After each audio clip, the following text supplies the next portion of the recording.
오늘 말씀의 제목은 가롯 유다 그가 나가니 밤이러라 라는 제목으로 우리 하나님 말씀 함께 나누도록 하겠습니다.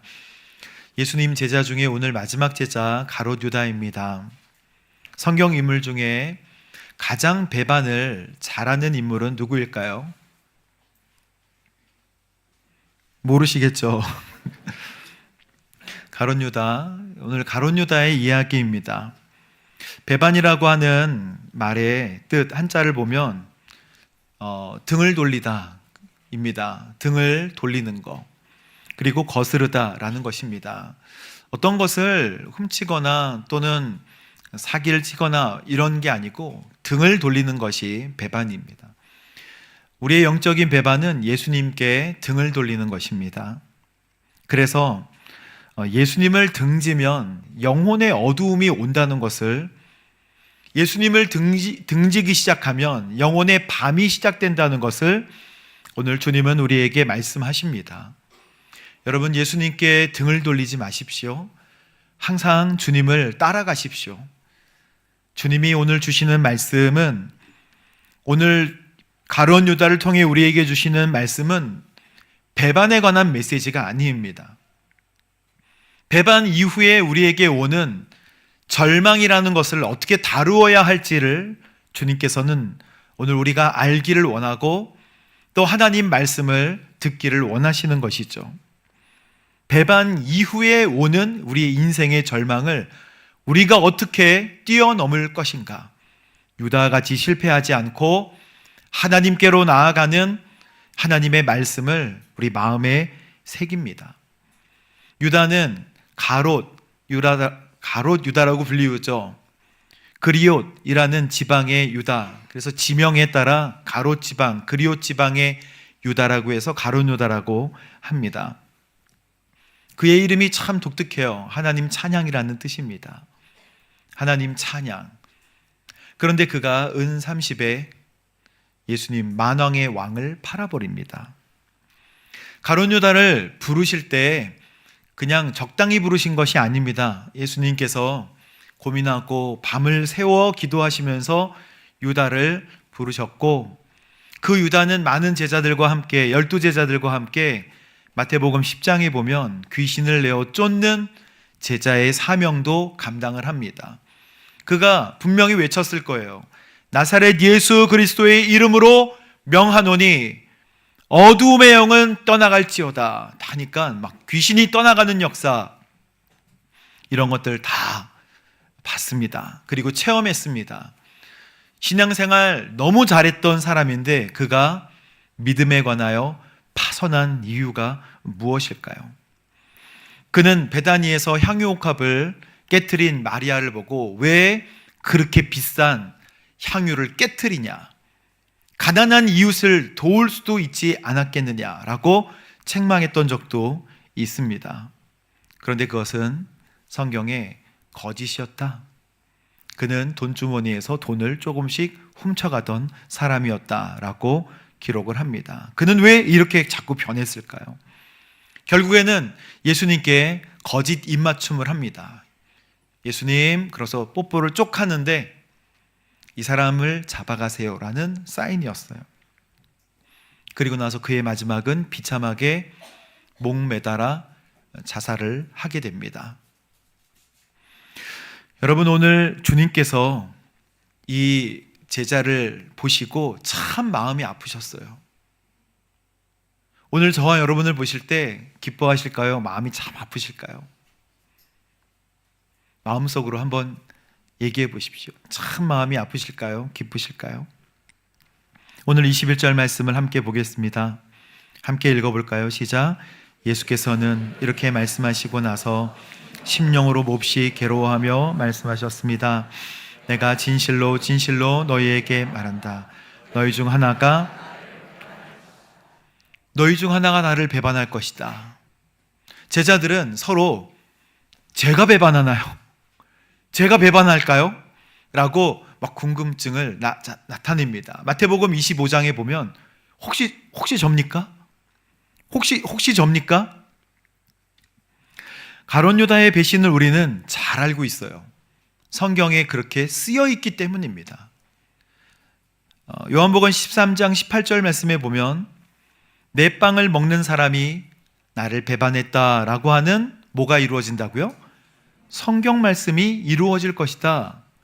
그러면 가룟 유다의 배반은 성경에 예언이 있다는 말씀인데 시편 41편 말씀을 보면요, 그 예언이 진짜 있습니다. 함께 읽어볼까요? 시작. 나의 신뢰하는 바 내 떡을 먹던 나 대적하여 그 발꿈치를 들었나이다. 유다의 배신은 예언의 성취다 하면 우리 마음이 어려워집니다. 그러면 유다는 예수님을 배반할 수밖에 없었는가? 배반할 운명이었는가? 그는 착하게 살 수 있는 기회가 주어지지 않았는가? 그렇게 의문이 생깁니다. 근데 여러분, 예언과 결정론은 참 다릅니다. 예언은 하나님의 계획과 선포예요. 그래서 예언이라고 하는 것은 하나님의 계획, 하나님의 그 말씀의 선포가 나타나는 것인데, 결정론은 기계적인 거예요. 반드시 그렇게 되어지는 것을 이야기합니다.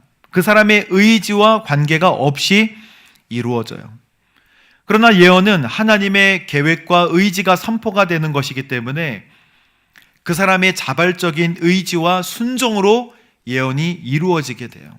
하나님은 선포하셨지만 그 말씀에 순종하여 그걸 이루는 자발적인 순종이 있다는 것입니다. 주님은 분명히 유다에게 배신을 강요한 적이 없으세요. 하나님도 유다가 배신하기를 원하셨던 것이 아닙니다. 유다는 자신의 의지로 뭐를 선택해요? 탐욕을 선택합니다. 그러나 하나님은 그 악한 선택을 구원의 계획으로 바꾸시기도 하시는 것이죠. 우리는 되게 궁금합니다. 유다가 만약 그럼 회개를 했다면 어땠을까?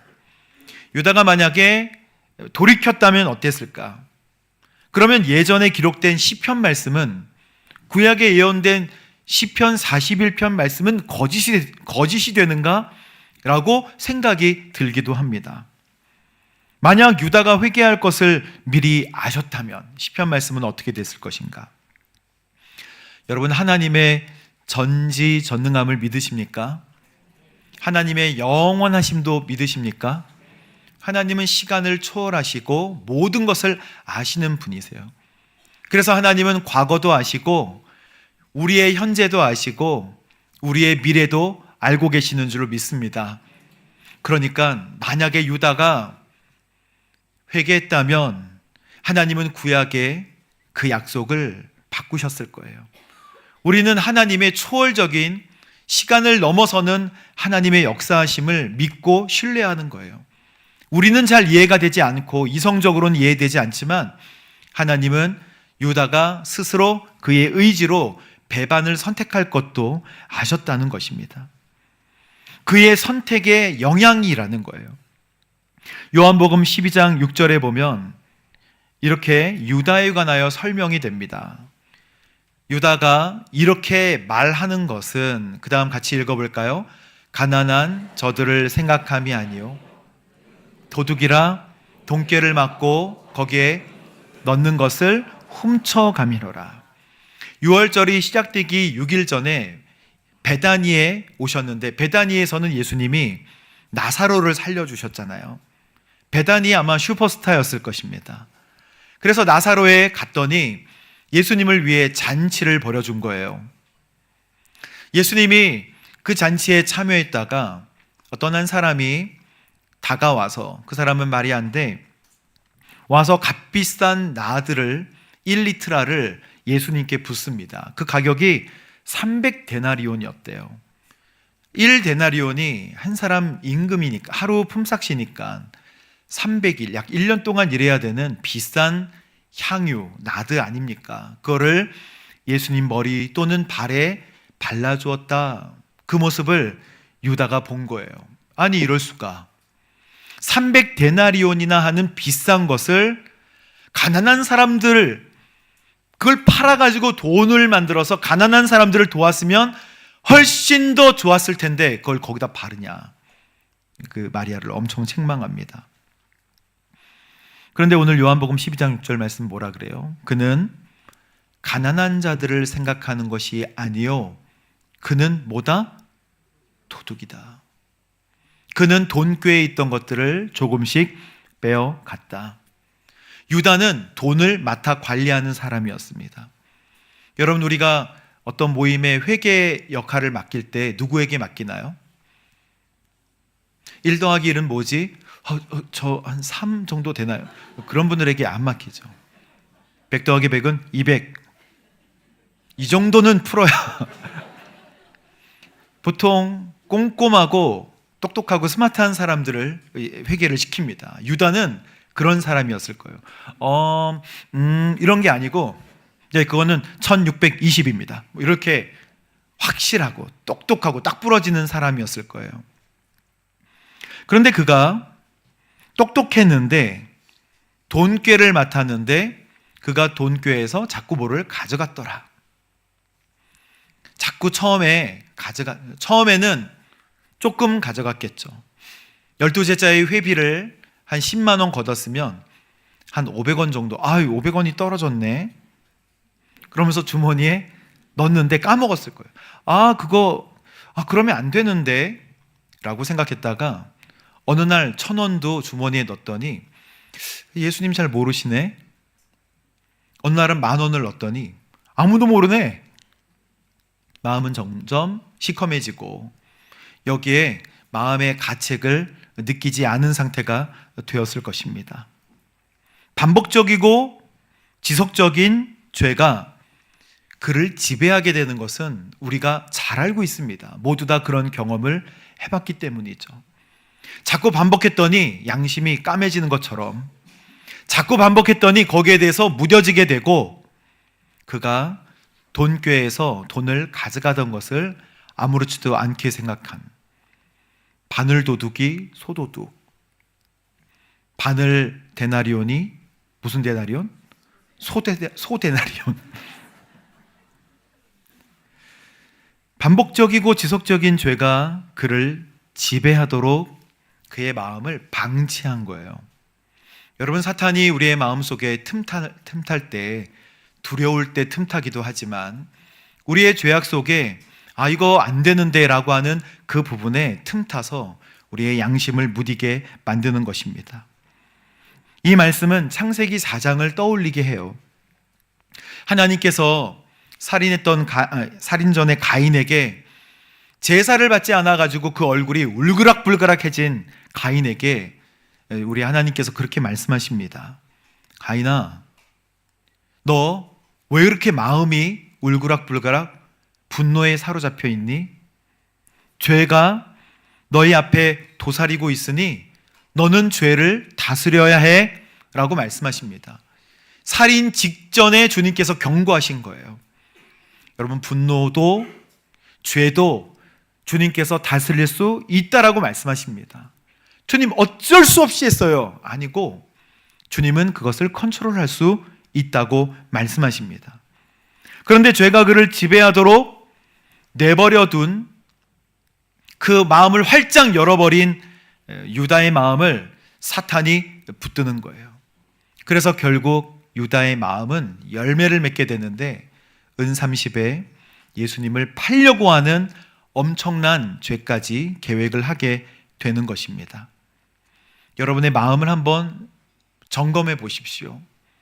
어떤 부분은 무뎌져 있고 어떤 부분은 죄였지만 이제 죄가 아닌 것처럼 자기를 속이는 자기 기만에 사로잡혀 있는 영역들도 있을 것입니다. 우리는 이 영역을 주님 앞에 가지고 나가야 합니다.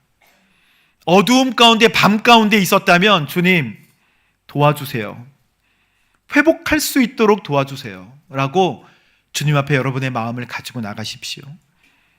주님께서는 무엇보다 마음을 지키라고 말씀하십니다.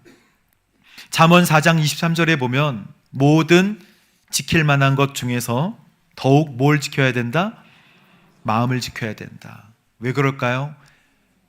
생명의 근원이 이에게서 남이라.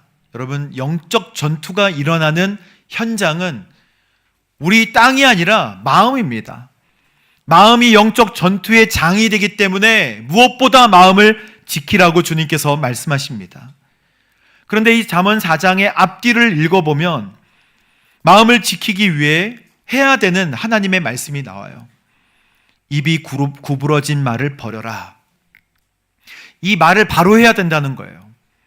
그리고 눈으로 바로 봐야 된다. 그런 말씀도 하십니다. 발이 악에서 떠나야 된다. 발이 가는 곳을 삼가야 된다고 말씀하세요. 이런 실천사항이 나오는 이유가 무엇인지 아십니까? 마음을 지키는 것은 언어와 눈, 행동을 다스리는 것과 연관이 돼 있다는 뜻입니다. 그러므로 너의 말과 행동, 눈, 너가 가는 모든 발을 삼가야 한다. 그것은 마음을 지키는 것과 연관이 돼 있는 거예요. 그래서 무엇보다 여러분의 마음, 영적 전투가 일어나는 마음을 지키시기를 바랍니다. 그리고 예수님은 우리에게 기회를 주신다고 오늘 말씀하십니다. 23절과 4절 말씀 읽어보겠습니다. 시작. 제자들 중 하나인 예수께서 사랑하시는 제자가 24절 시몬 베드로가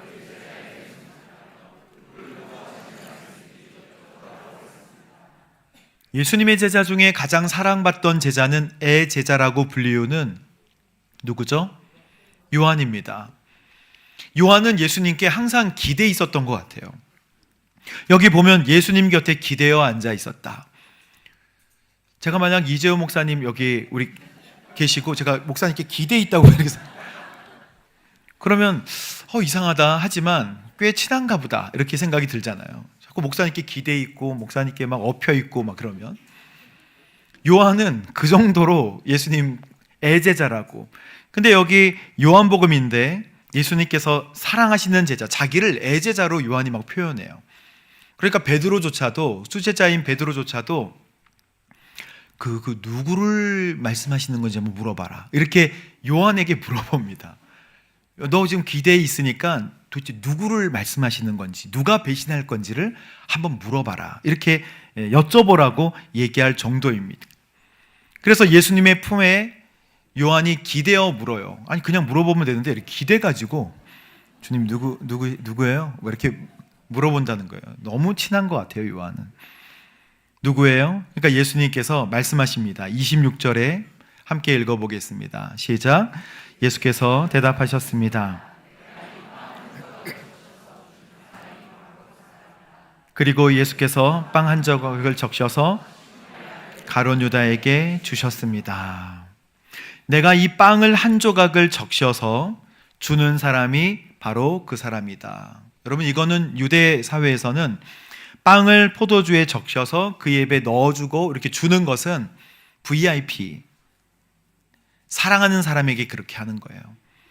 지금으로 표현하자면 밥숟가락에 우리 고기 얹어주는 거, 깻잎 이렇게 얹어주는 거, 그것입니다. 깻잎 아무나 얹어줍니까?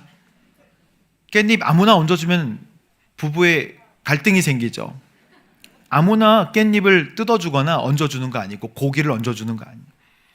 포도주를 찍어서 입에 넣어주는 그 사람이 누구예요? 나를 배반할 것이다. 그런데요,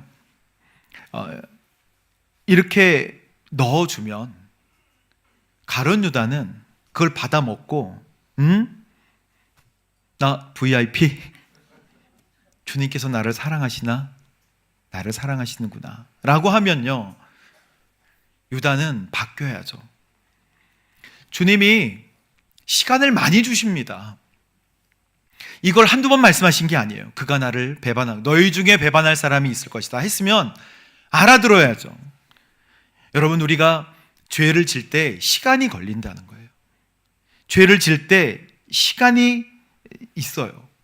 그런데 유다는 알아듣지 못하고 그거를 입에 넣어주면 주님께서 나를 사랑하시네, 그런 마음을 품었다가도 예수님께서 포도주를 찍어서 입에 넣어주시면 그 빵을 먹으면 그래야죠. 쩝쩝쩝쩝거리 먹다가 이렇게 나와야죠. 주님, 제 연기가 부끄러워서 잘 안 돼. 그러니까 용서해 주세요 했다면 그의 인생은 바뀌었을 것입니다. 그런데 유다의 비참한 인생은 마태복음과 사도행전에 두 가지로 자세히 표현되어 있는데, 마태복음 27장에 보면 유다가 은 30이죠. 이미 팔았는데 그거를 성소에 던져놓고 스스로 목매어 죽습니다. 유다는 예수님이 유죄 판결 받으신 거를 멀리서 봐요. 유죄.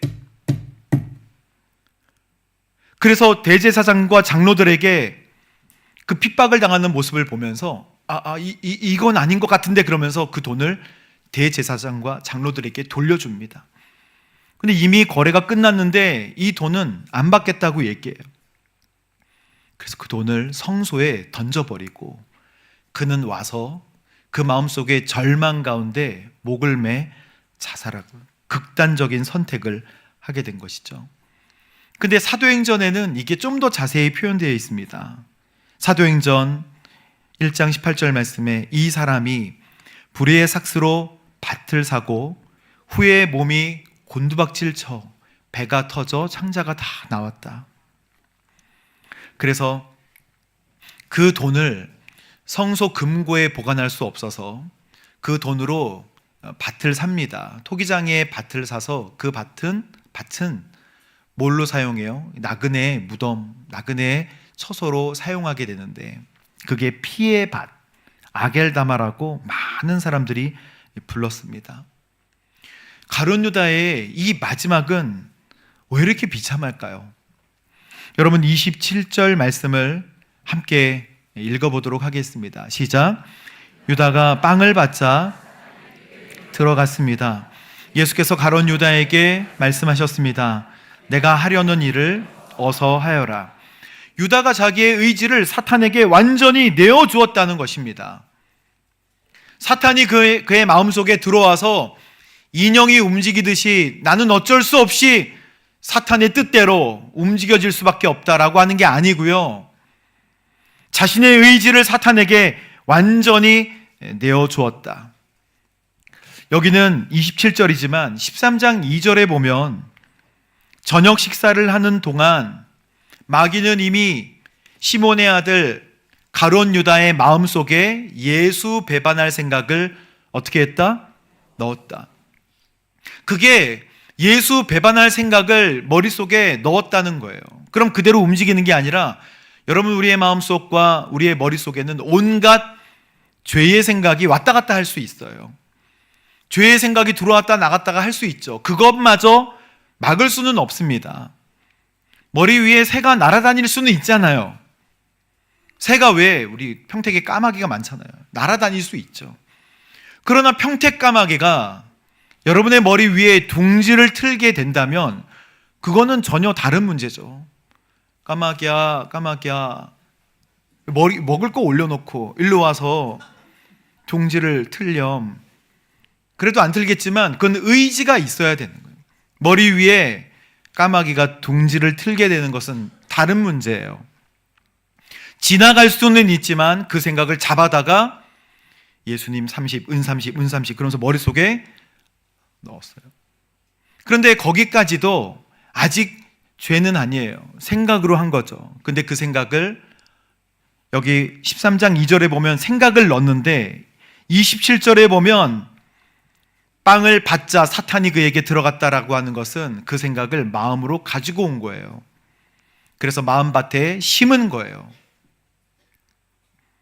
그 생각이 마음에 심겨서 행동으로 옮겨지기까지는 시간이 좀 걸립니다. 머리 위에 생각들이 날 수는 있죠. 그러나 그 생각을 잡아서 마음에 심으면 안 된다는 거예요. 그거 심는 게 자기의 의지라는 것입니다. 여러분, 그래서 나는 어쩔 수 없이 죄를 지었다라고 이야기하지 마시고 생각의 단계에서 죄를 끊을 수 있도록 하나님께 엎드려 구하십시오. 성령님 도와주십시오 라고 말씀하십시오. 성령님은 도와주실 줄로 믿습니다. 사탄이 그에게 들어갈 수 있죠. 우리의 마음속에도 머릿속에도 들어올 수 있죠. 그러나 마음에 심지 못하게 해야 한다는 것입니다. 우리 성령님은 우리가 너무 행복한 삶을 살 수 있도록 죄된 생각을 막아주시는 분이세요. 그래서 갈라디아서 5장에 보면 16절 17절 여러분은 성령을 따라 행하십시오. 그러면 육체의 욕망을 채우려고 하지 않게 될 것입니다 라고 말씀하십니다. 죄로 계속 가려고 하는 습성이 우리 모두에게, 저와 여러분에게 있어요. 그러나 성령님은 그거를 막아주신다는 거예요. 그 생각을 지울 수 있게 해주시는 분이 성령님이세요. 우리가 지우려고 해도 안 지워질 때 있잖아요. 그러나 그것을 성령의 소욕을 따라 행하면, 육체의 욕망은 성령님을 거스르고 성령의 소욕, 욕망은 육체를 거스른다고 갈라디아서 5장에 말씀하십니다. 이 둘은 상반되기 때문에 여러분이 원하는 것을 할 수 없게 만듭니다 라고 말씀에 기록이 되어 있어요. 그러므로 성령을 선택하라는 뜻입니다. 그리고 하나님은 이렇게 말씀하세요. 그러므로 성령의 열매는 사랑과 희락, 화평, 오래 참음, 자비, 양선, 충성, 온유, 절제니. 성령님 함께 하시면 우리가 손에서 레이저 나가듯이 성령의 능력, 그것도 물론 필요할 땐 주시겠죠. 그러나 우리의 삶 가운데 사랑의 열매가 맺히고, 그리고 절제와 인내의 열매가 맺히도록 해 주신다는 것입니다. 여러분, 성령 충만한데 왜 나는 뭐가 변화가 없을까? 어떤 사람은 오래 참는 은사가 나타나게 되는 거예요. 열매가 나타나는 거예요. 어떤 사람은 절제함으로, 자기의 삶을 절제함으로 그의 열매가 나타나지고 있는 것입니다. 바로 그거예요. 로마서 8장 26절에는 성령님이 우리의 연약함을 도우신다고 말씀하십니다. 저와 여러분의 연약함을 도와주실 줄로 믿습니다. 기도할 바를 알지 못할 때 도와주신대요. 요한일서 4장 4절 말씀에 힘을 얻으십시오. 너희는 하나님께 속하였고 그들을 이기었나니, 그 다음 읽어볼까요?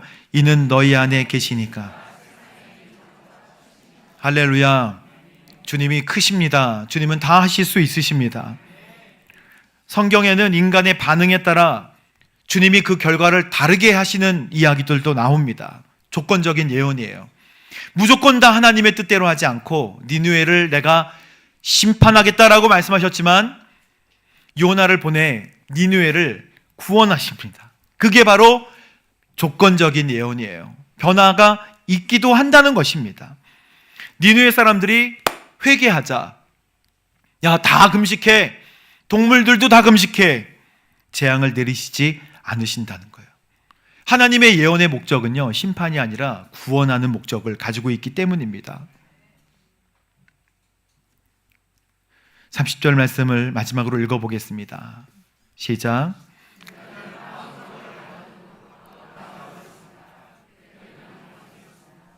유다가 이 빵 조각을 받은 후에, 그리고 마음에 사탄에게 마음을 완전히 내어준 뒤에, 그의 의지로 그 열매를 맺은 뒤에는 어떤 현상이 일어나나요? 밖으로 나가버리는 거예요. 등을 지는 것입니다. 빵을 먹었어요. 그러면 거기서 예수님과 이야기를 나누면 좋은데, 빵을 먹고 쩝쩝거리다가 등을 돌려서 갔어요. 그냥. 인생의 방황은, 영혼의 밤은 거기서 오는 거예요. 여러분, 계속 예수님을 바라보시게 되기를 바라요. 인생의 영혼의 밤, 그리고 방황은 등을 돌릴 때 나오는 거예요. 사랑을 받은 후에, VIP로 사랑을 받은 뒤에도 변하지 않고 예수님 멀어집니다. 창세기 4장 보면 가인이 주님의 이 표를 받잖아요. 보호하신다는 표를 받는데도 그는 동쪽으로 가요. 그리고 애녹성을 만들어 따로 삽니다. 여러분, 독립적으로 따로 사는 거 좋죠. 주님 없이도 잘 살아요. 거기에 과학기술 문명이 발달하고 예술도 발달하고 철기 문명도 발달합니다. 그러나 그런 사람의 인생, 경제적인 풍요를 누리고 예술적으로 풍요로워도 기술의 문명이 발전해도 그 문명은 죄로 인해 무너지게 될 것이다 라고 성경은 말씀하십니다. 여러분, 하나님께서 오늘 가룟 유다를 왜 우리에게 말씀하실까요? 배반하지 마, 절대 배반하지 마, 이렇게 말씀하실까요? 우리는 배반도 하죠. 그런데 가룟 유다의 비극은요, 배반에 있지 않고 그 배반 뒤에 찾아오는 절망을 다루는 방법을 주님께서 우리에게 말씀하여 주시는 것입니다. 유다는 뉘우치는 것에서 회개를 했어야 됐어요. 하나님께 돌아가는 거예요. 하나님께 돌아가는 회개. 유다는 죄책감에 함몰된 거는 맞아요. 그런데 파멸을 선택했어요. 아무리 큰 죄라도 예수님은 다 용서하실 수 있는 사랑의 하나님이십니다. 베드로도 예수님을 배반했잖아요. 베드로도 예수님을 전면 부인했습니다. 근데 예수님 떠나지 않았어요. 기다렸다가 예수님께서 회복을 시켜주시는 것을 경험하게 돼요. 회개는 후회와 다르다 그랬잖아요. 회개는 하나님께로 돌아가는 게 회개인 거예요. 유다는 하나님께 돌아갔어야 됐습니다. 그 유다가 그런 인물이었구나라는 걸 오늘 주님께서 말씀하시는 게 아니라 우리의 영적 방황에 있을 때 돌아가라고, 유다같이 절망 속에 머물러 있지 말라고 오늘 이 말씀을 우리에게 주시는 거 아니겠습니까?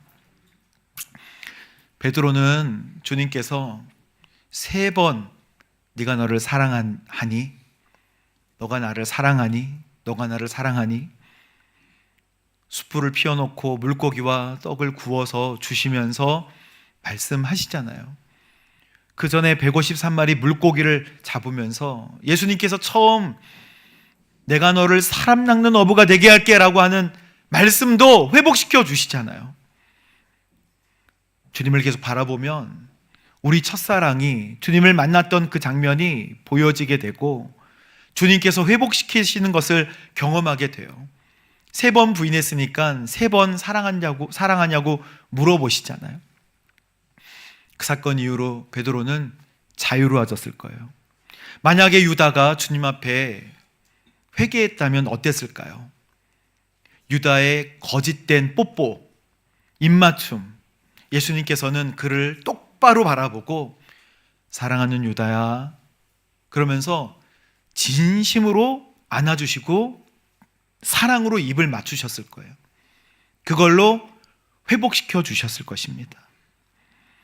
그리고 유다가 부인하여서 등을 돌리고 나갔던, 어둠으로 갔던 그 유다의 모습을 주님께서는 물어보셨을 거예요. 유다야, 너 아직도 밤속에 있니?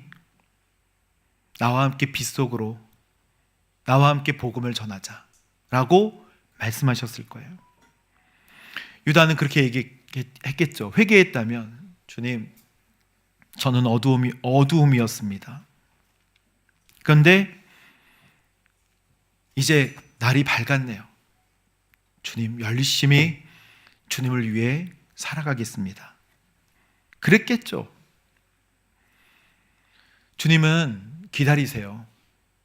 돌아온 탕자를 아버지 기다리신다고 비유로 말씀하시잖아요. 식탁에 앉아 기다리지 않고 문 앞에 서서 문 열고 기다리시는 분이 우리 하나님이십니다. 여러분, 영적인 방황, 나 요즘 신앙생활 시들시들해, 차가워졌어, 나 옛날에 받았던 은혜 잊어버렸어, 지금 주님과 등 돌리는 삶을 살고 있는 것 같아 라고 한다면 유다의 삶과 다를 게 뭐가 있겠습니까? 유다의 배반과 다를 게 뭐가 있겠습니까? 하나님을 떠나면 인생의 어두운 밤이 찾아오게 된다는 것입니다. 유다의 밤은 아주 간단해요. 주님이 계시지 않은 거예요. 혹시 여러분 영적인 밤을 걷고 계신다면 예수님께로 돌아가십시오. 영적인 방황을 하고 계신다면 주님께로 돌아가십시오. 후회에서 머물지 마십시오. 후회는 절망 가운데 그냥 머물고 있는 거예요. 후회는 내가 왜 그랬지라고 땅을 치며 그냥 슬퍼하는 거예요. 회개하면 소망이 생깁니다. 회개하여 하나님께로 나아가면 인생의 빛이 보이는 거예요.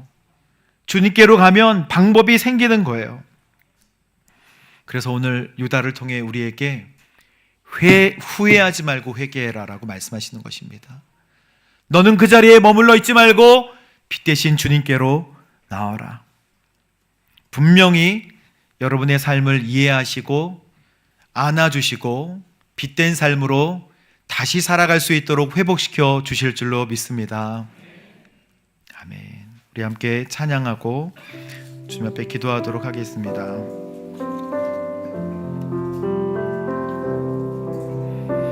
당자처럼 방황할 때도 애타게 기다리는 부드러운 주님의 음성이 내 마음을 녹이셨네. 오 주님, 나 이제 갑니다. 날 받아 주소서. 이제는 주님만 위하여 이 몸을 바치리다.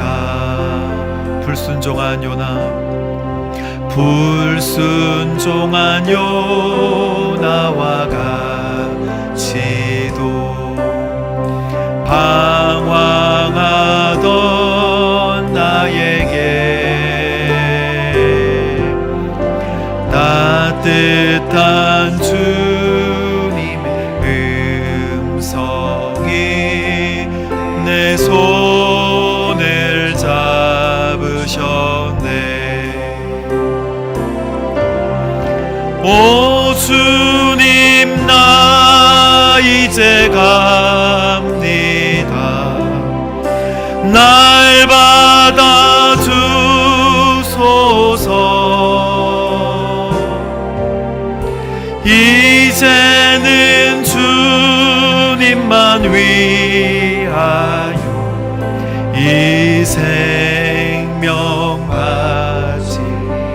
음탕한 저 고멜같이도,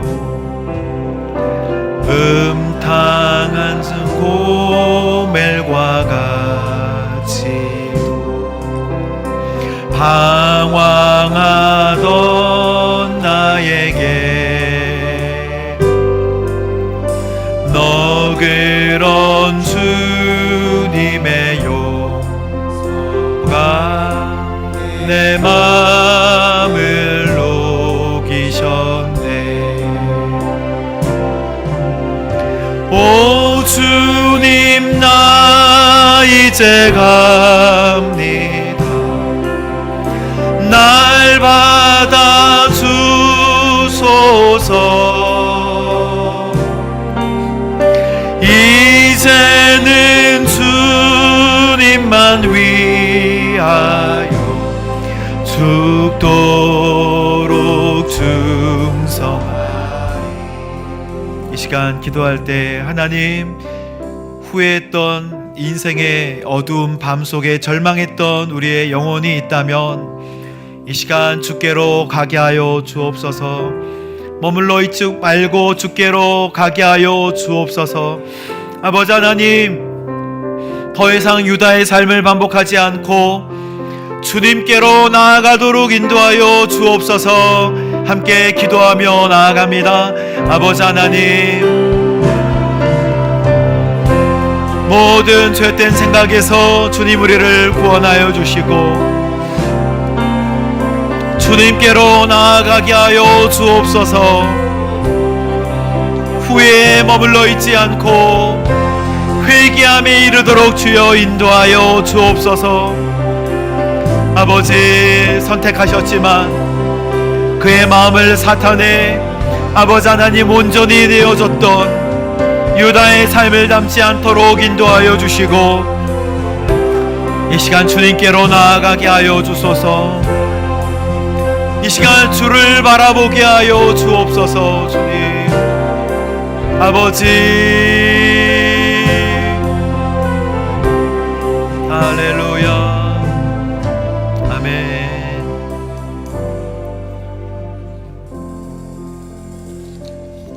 주님 감사합니다.